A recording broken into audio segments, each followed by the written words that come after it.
Hola, ¿cómo están? Resulta que estos videos son muy pesados, pero no puedo hacer en vivos porque pues todavía no tengo 50 suscriptores. Entonces, pues voy a tener que hacer videos así. Puesto que ayer me fue muy bien, pude al leer en voz alta, pude sacar varios puntos y estructurar este texto para aplicarlo en la metodología crítica de algún libro. Entonces ahora de Humberto Eco, El lector infábula, la cooperación interpretativa en el texto narrativo. Este es por editorial Lumen, publicada en 1993 en Barcelona. Estoy pasando todo lo que es el índice y les comento que las notas no las voy a estar leyendo para seguirme de frente con de corrido, con la lectura, aunque yo creo que voy a tener que hacer otra grabación porque son 48 páginas. Ayer solo leí 17. Capítulo 1, texto y enciclopedia. 1.1, teorías textuales de primera y segunda generación.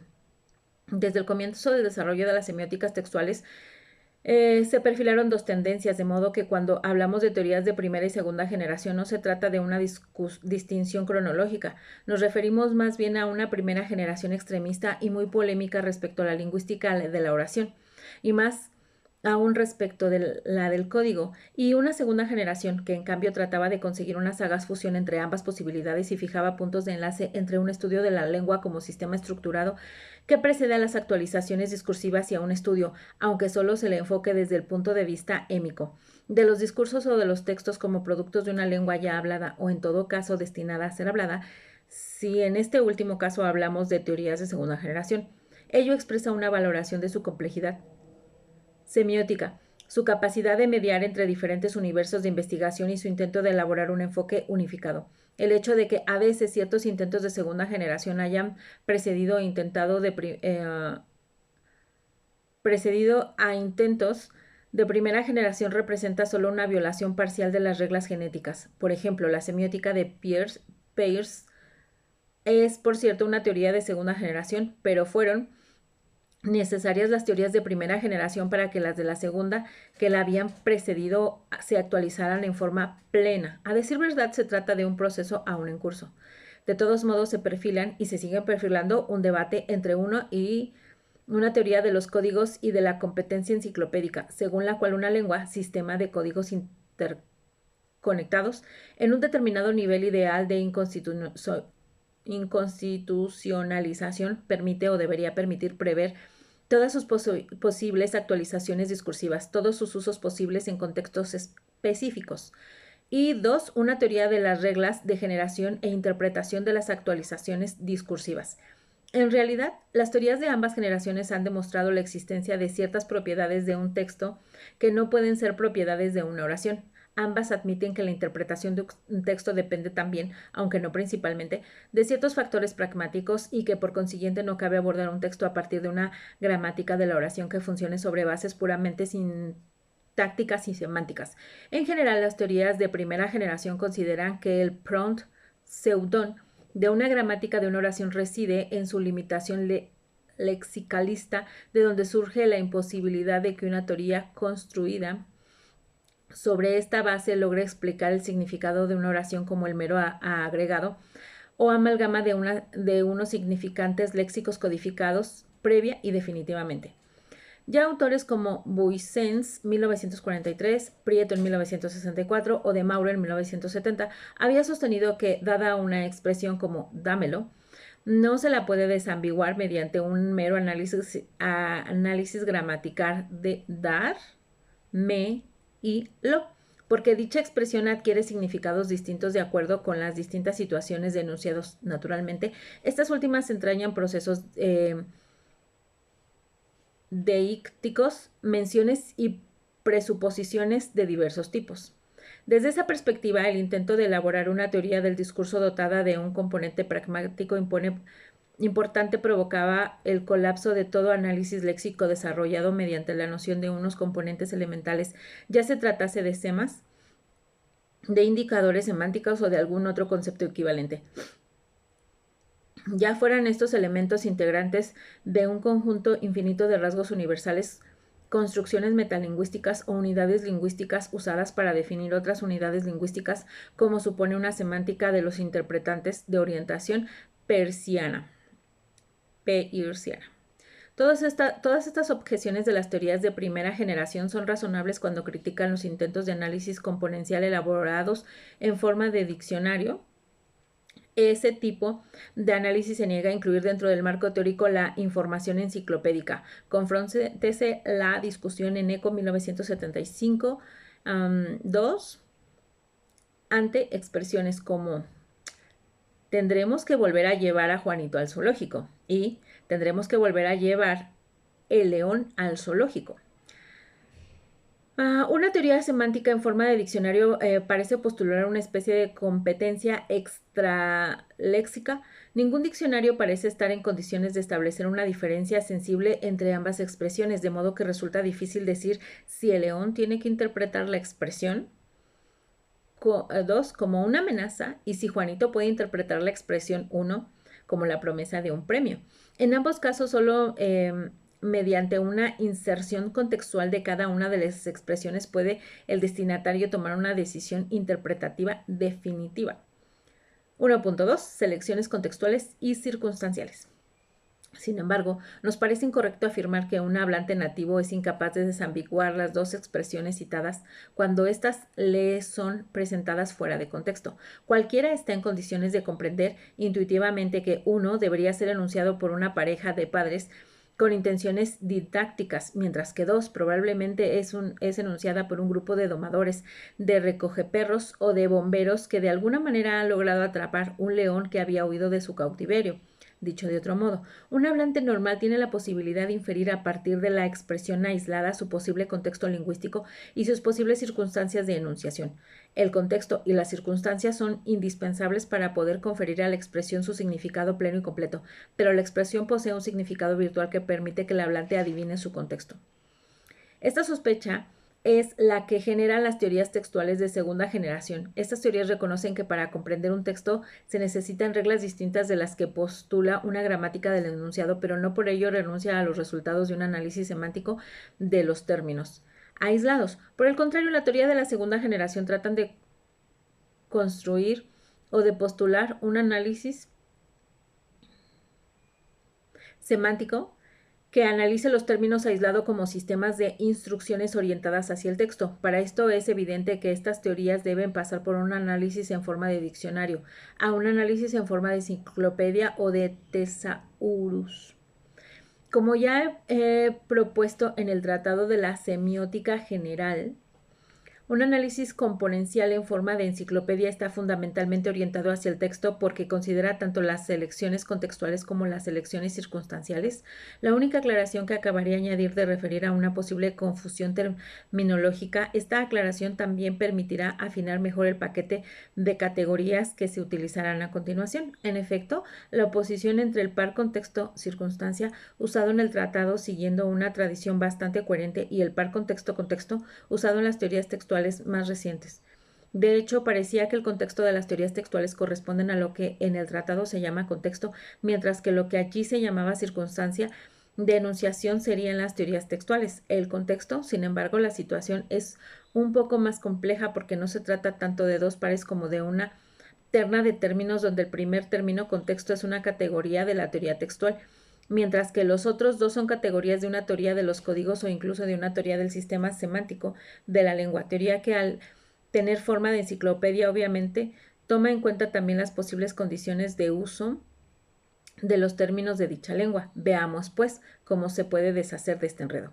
En el tratado se definía como contexto la posibilidad abstracta registrada por el código de que determinado término aparezca en conexión con otros términos pertenecientes al mismo sistema semiótico. Por consiguiente, dando un término como gato, una buena representación semántica debe considerar una selección contextual que advierta que cuando aparezca en conexión con expresiones como coche, rueda, neumático, etcétera, dicho término designará determinado artificio mecánico que se usa para cambiar una rueda de coche. En un contexto biológico más amplio donde aparezcan marcas como animado, etcétera, el término en cuestión será desambiguado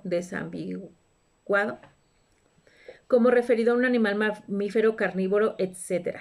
Naturalmente quedan casos ambiguos como la oración, esperemos que no se escape el gato, cuando la pronuncia una persona que transporta en su coche un felino particularmente valioso y arisco, y ésta ha sufrido el percance de pinchar un neumático. Como se verá, este tipo de casos revelan la existencia de ciertas reglas de interpretación textual que no son reducibles a las reglas del código, hecho que ninguna teoría de segunda generación intenta negar, pero una cosa sería negar la existencia de tales reglas y otra negar las reglas de generación e interpretación de textos sean en su totalidad radicalmente distintas de las reglas de una semántica de los términos. Por otra parte, un caso como el que acabamos de citar podría ser desambiguado sobre la base de unas reglas de hipercodificación. Confróntese también el tratado 2.14.3, entre las que también se cuentan los llamados frames o cuadros que veremos. De modo que una selección contextual registra los casos generales en que determinado término podría aparecer en contaminación y por consiguiente coaparecer con otros términos pertenecientes al mismo sistema semiótico cuando después del término coaparece concretamente con otros términos. Vale decir, cuando la selección contextual se actualiza, tenemos precisamente un contexto. Las selecciones contextuales prevén posibles contextos, cuando estos se realizan en un contexto. En cuanto a las elecciones circunstanciales, estas representan la posibilidad abstracta registrada por el código de que un término aparezca en conexión con ciertas circunstancias de enunciación, la posibilidad, para dar algunos ejemplos, de que un término lingüístico pueda emitirse en el transcurso de un viaje, en un campo de batalla o en el Ministerio de Obras Públicas, la posibilidad de que una bandera roja pueda aparecer junto a una vía férrea o en una situación electoral. Por eso un ferroviario comunista considera con aprehensión el primer caso y con confianza el segundo. A menudo, estas circunstancias que coaparecen son elementos de otro sistema semiótico. Por ejemplo, la expresión verbal inglesa aye, inserta dentro del sistema ceremonial una sesión parlamentaria, significa voto positivo, mientras que inserta dentro del sistema ceremonial de la disciplina naval significa declaración de obediencia. Reglas de hipercodificación como las reglas de conversacionales u otras convenciones lingüísticas que establecen las condiciones de felicidad para los diferentes actos lingüísticos. Representan otras tantas elecciones circunstanciales donde las circunstancias aparecen o menos semiotizadas. Por último, en textos de tipo narrativo, también las circunstancias, en la medida en que son expresadas verbalmente, quedan incluidas en el plano del contexto. De todas maneras, ya debería aparecer con bastante claridad nuestra distinción entre contexto y circunstancia. No. Contexto y circunstancia. Así pues, podemos volver a formular algunos ejemplos ya presentados en el tratado de la siguiente manera. El lexema ballena puede ser desambiguado como pez o como mamífero según la selección contextual que supone su aparición en dos clases distintas de contextos posibles, una relativa a discursos antiguos, la Biblia, las fábulas, los bestiarios medievales, y otra relativa a discursos modernos, al menos posteriores a Cuvier. Ya se ve, pues, que una representación en forma de enciclopedia puede tener en cuenta en el nivel del código una variedad de contextos y, por consiguiente, de posibles apariciones contextuales en las que el lexema aparece como realización concreta. Volvamos ahora a nuestro ejemplo del león que hay que volver a llevar al zoológico. Normalmente, insisto en que normalmente, una competencia enciclopédica se basa sobre datos culturales aceptados socialmente debido a su constancia estadística. Se conocen leones en tres situaciones: en la selva, en el circo y en el zoológico. Cualquier otra posibilidad es muy idiosincrásica y se aparta precisamente de la norma. Como tal, cuando esa posibilidad se realiza, pone en crisis la enciclopedia y produce textos que funcionan como crítica metalingüística del código. Selva, zoológico y circo son circunstancias semiotizadas en la medida en que están registradas por la enciclopedia, en que pueden producirse el lexema león. En un texto, también esas circunstancias pueden definirse verbalmente para convertirse en otras tantas apariciones lingüísticas. Digamos, pues, que el semema león, que prevé una serie de marcas denotativas constantes dentro de los límites restringidos del diccionario, alberga además una serie de marcas connotativas que varían según 3 selecciones contextuales. Un león que aparezca en una clase de contextos en que coaparezca términos como selva, África, etcétera, connota libertad, ferocidad, salvaje, etcétera. En un contexto donde se menciona el circo, connota amaestramiento, habilidad, etc. En un contexto donde se menciona el zoológico, connota cautiverio, enjaulado.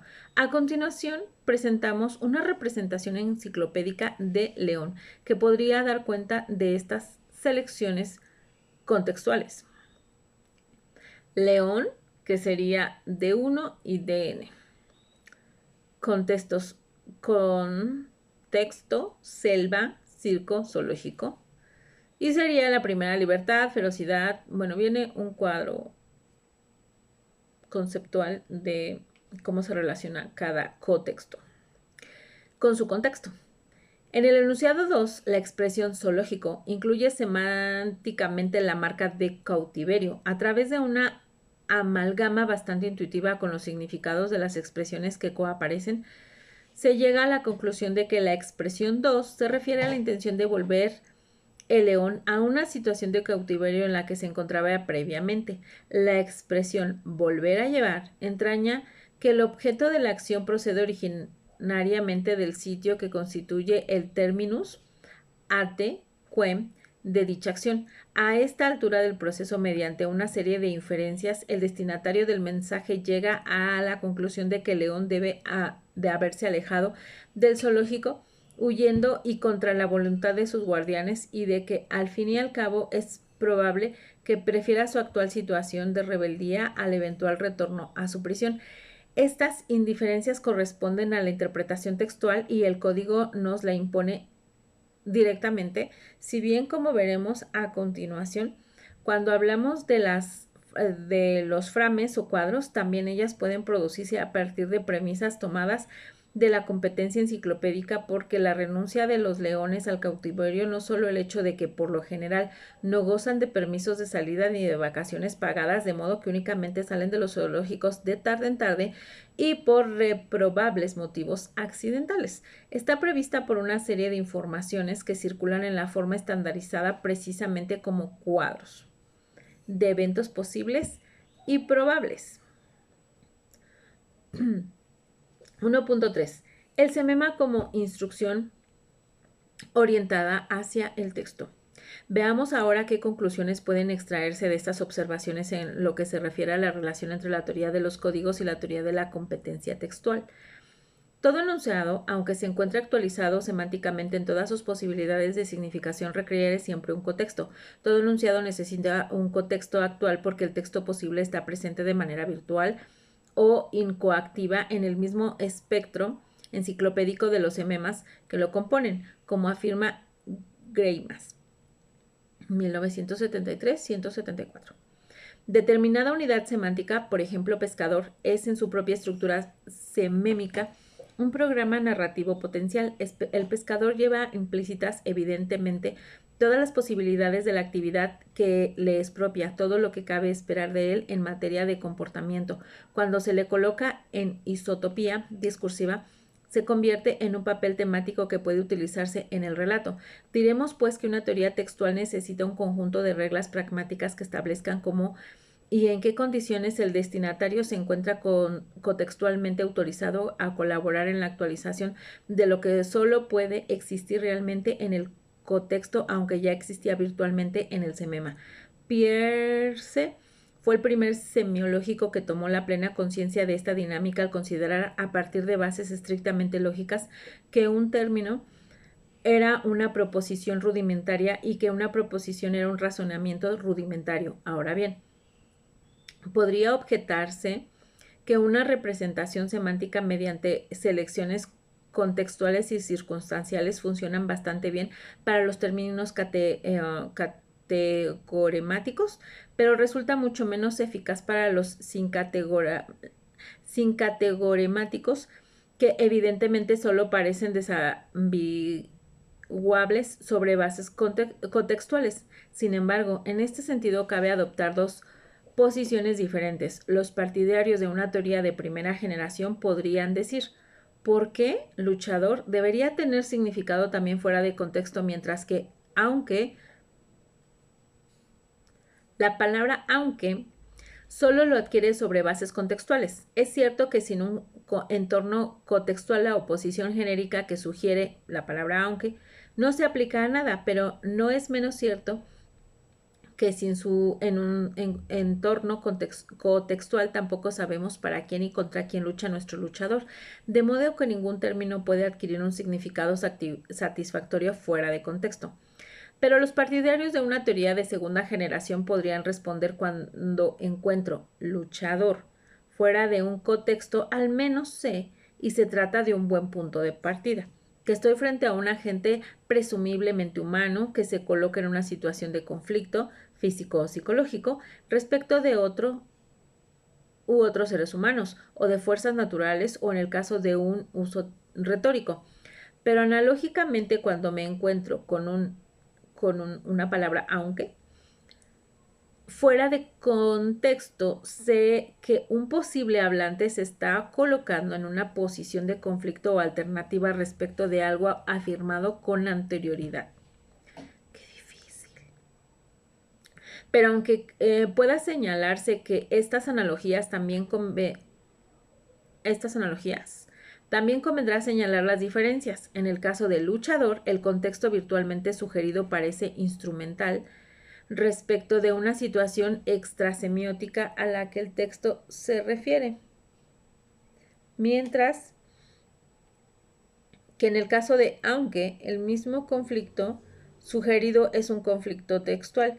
Diremos pues que aunque la palabra aunque tenga un significado fuera de sus apariciones contextuales, este significado se refiere a su operatividad textual, como por lo demás indica precisamente la idea de términos sin categoremático. Digamos pues que existen operadores cotextuales que funcionan semánticamente solo en relación con sus respectivos cotextos, pero cuyo destino contextual puede determinarse sobre la base de un análisis componencial en forma de enciclopedia. Analicemos uno de estos operadores, la expresión en vez. A primera vista, fuera de contexto, en vez no significa nada, pero esto no quiere decir que sea imposible dar con una presentación semántica que nos proporcione instrucciones acerca de su eventual significado en determinada clase de contextos. Señalemos, para empezar, que esta expresión puede tener tanto valor adverbial como preposicional. El uso lingüístico nos indica que su valor preposicional está marcado por su coaparición con la preposición articulada de. En vez de venir envía a tu hermano, esto muestra que una selección contextual inscrita en la representación semémica puede indicarnos que en vez de es preposición cuando aparece con de, o sea, con la sílaba de. A ver, aquí está. Aquí. No se alcanza a ver, pero aquí. De. Ay, qué difícil. En vez de venir, envía a tu hermano. Ay, ya no sé. No, ya estábamos con de. Ok, pero eso no es todo. La selección contextual que especifica el uso preposicional de en vez de nos indica, o debería indicarnos, se trata de insertar una marca sintáctica de este tipo en el espectro componencial, que cuando tiene esa acepción es un operador oracional. Otra cosa ocurre en el caso del valor adverbial de en vez. Entonces es un operador textual. Con esta última acepción, dicha expresión denota oposición o alternativa entre dos partes del texto. Considerémosla tal como funciona en tres expresiones distintas. Número 3. A María le gustan las manzanas. Juan, en vez, las detesta. 4. A María le gustan las manzanas, pero en vez detesta los plátanos. 5. María toca el violín. Juan, en vez, come un plátano. Intuitivamente, en todos estos ejemplos, en vez, expresa una alternativa, significa contrariamente a. Contrariamente a. O sea, contrariamente a. Pero contrariamente a qué? Parece que en vez es capaz de expresar una alternativa en general, aunque solo su colocación contextual nos dice respecto de que entonces es imposible realizar una codificación previa. Intentemos un experimento. Cada una de las oraciones citadas tiene un sujeto, un objeto y un verbo que expresa una acción. ¿A cuál de estas entidades semánticas se opone nuestro adverbio? Yo no sé qué es un adverbio. O sea, sí sé, pero no sé cómo aplicarlo. Ay, es el que se me hace más complicado a mí. En la expresión 3 marca una alternativa respecto del sujeto y de su acción. En la expresión 4 marca una alternativa respecto de la acción y del objeto. En la expresión 5, por último, parecería que se cuestiona todo. Entonces, podemos afirmar tranquilamente que no hay una representación semántica de en vez y que todo depende de los procesos de interpretación textual. Pero esta conclusión no puede satisfacer ni siquiera una teoría de primera generación. De hecho, supondría renunciar a una explicación basada en el código sin encontrar otra basada en el texto. Solo quedaría el recurso, más bien decepcionante, a la intuición del hablante, categoría desagradable a la que una teoría semiótica nunca debería recurrir, porque si alguna finalidad tiene una teoría semiótica, esta consiste precisamente en explicar cómo funciona la intuición y en explicarlo mediante recursos no intuitivos. Ahora bien, diversas teorías textuales acuden en nuestra ayuda con una categoría de uso mucho más amplio, incluso excesivo, que en este caso, sin embargo, parece funcionar de manera satisfactoria. El topic, como opuesto a comment o tema en la oposición tema-rema, del topic hablaremos con más detalle, pero por el momento basta con sugerir que uno de los medios propuestos para determinar el topic de un texto consiste en considerar que la parte expresada del texto, el comment o rema, es la respuesta a una pregunta no expresada que constituye precisamente el topic o tema. Tratemos pues de insertar las expresiones 3, 5 en un contexto posible y de consideradas como respuestas a las siguientes preguntas. 3A. ¿Acaso a María y a Juan les gustan las manzanas? 4A. ¿Qué tipo de fruta le gusta a María? 5A. ¿Qué diablos están haciendo los chavales? ¿No es la hora de la clase de música? De este modo, a través de las propuestas de 3 preguntas distintas, hemos determinado 3 temas textuales distintos. 3B. Personas a quienes les gustan las manzanas. 4B. Fruta que le gusta a María. 5B. Clases de música. Ahora se ve con claridad que en vez se opone en 3 a 3B, en 4 a 4B, etc. Pero también se ve con claridad que cabe un análisis semántico de este adverbio que registre una selección contextual como en el caso en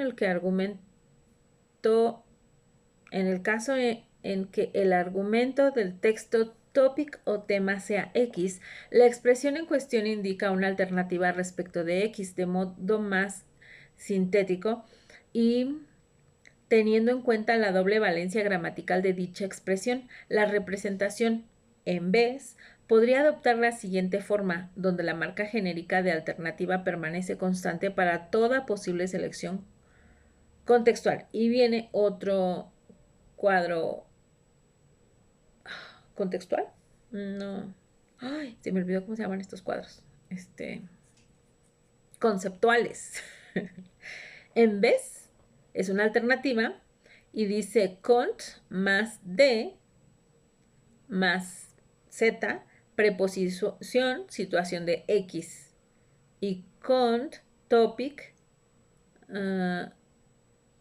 ok, de adverbio, posiciona la X. Hasta aquí le voy a dejar.